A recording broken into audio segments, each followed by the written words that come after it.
Well, you have to see this to believe this. A private plane that could not land on a runway in Madhya Pradesh due to bad weather was allowed to make an emergency landing on a highway instead.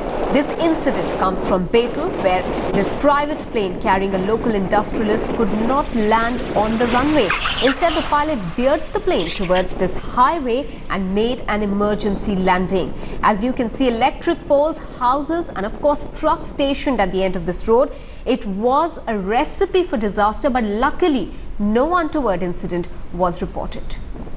तो यहाँ पर वो था कि factory के जो कुछ कर्मचारी थे वो झंडी वंडी लेके ट्रैफिक रोके हुए थे। अच्छा। तो उनसे इस संबंध में बात करी तो उन्होंने बताया कि बोलो पहले प्लेन में कुछ खराबी आ गई है, उसको लैंड करना है और इस वजह से ट्रैफिक रोक रखा है, तो उधर उतर नहीं पा रहा है। वो पट्टी पर जो उनकी बनी हुई हवाई पट्टी, वो आने जाने वाली गाड़ियाँ थी, अगर ये क्या कहते हैं यहाँ से अगर ये प्लेन इस समय उतर जाता ट्रैफिक के चलते तो वो दुर्घटना भी हो सकती थी, टकरा के जल सकता था, कुछ लोगों का नुकसान हो सकता था, जान माल का नुकसान हो सकता था।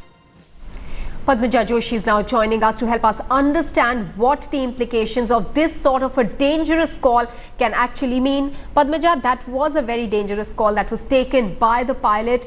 Anything could have happened. There could have been vehicles on the highway. Is this sort of a landing even allowed? In fact, an exception was made for the landing of this particular plane. What had happened was that this three-seater Cessna, what you're seeing on your screens right now, Maha, it took off at around 9 a.m. from a flight strip, an airstrip. It belongs to a businessman called Sem Verma.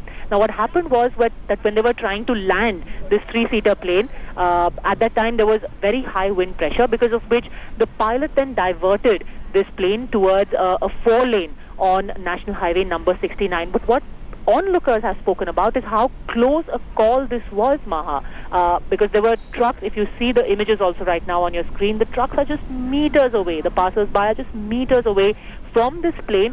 So not only were their lives endangered, but also the life of the pilot, the man who was piloting this plane, could have been endangered. It was an extremely close shave for all the people involved. It was a last-minute decision. In fact, eyewitnesses have also told us how the road was blocked from both sides by the security personnel when they were told that an emergency landing was going to take place. But should such a risk have been taken? That's a question which still remains unanswered. Very high risk landing there indeed. Padmaja Joshi, many thanks for joining us with those details.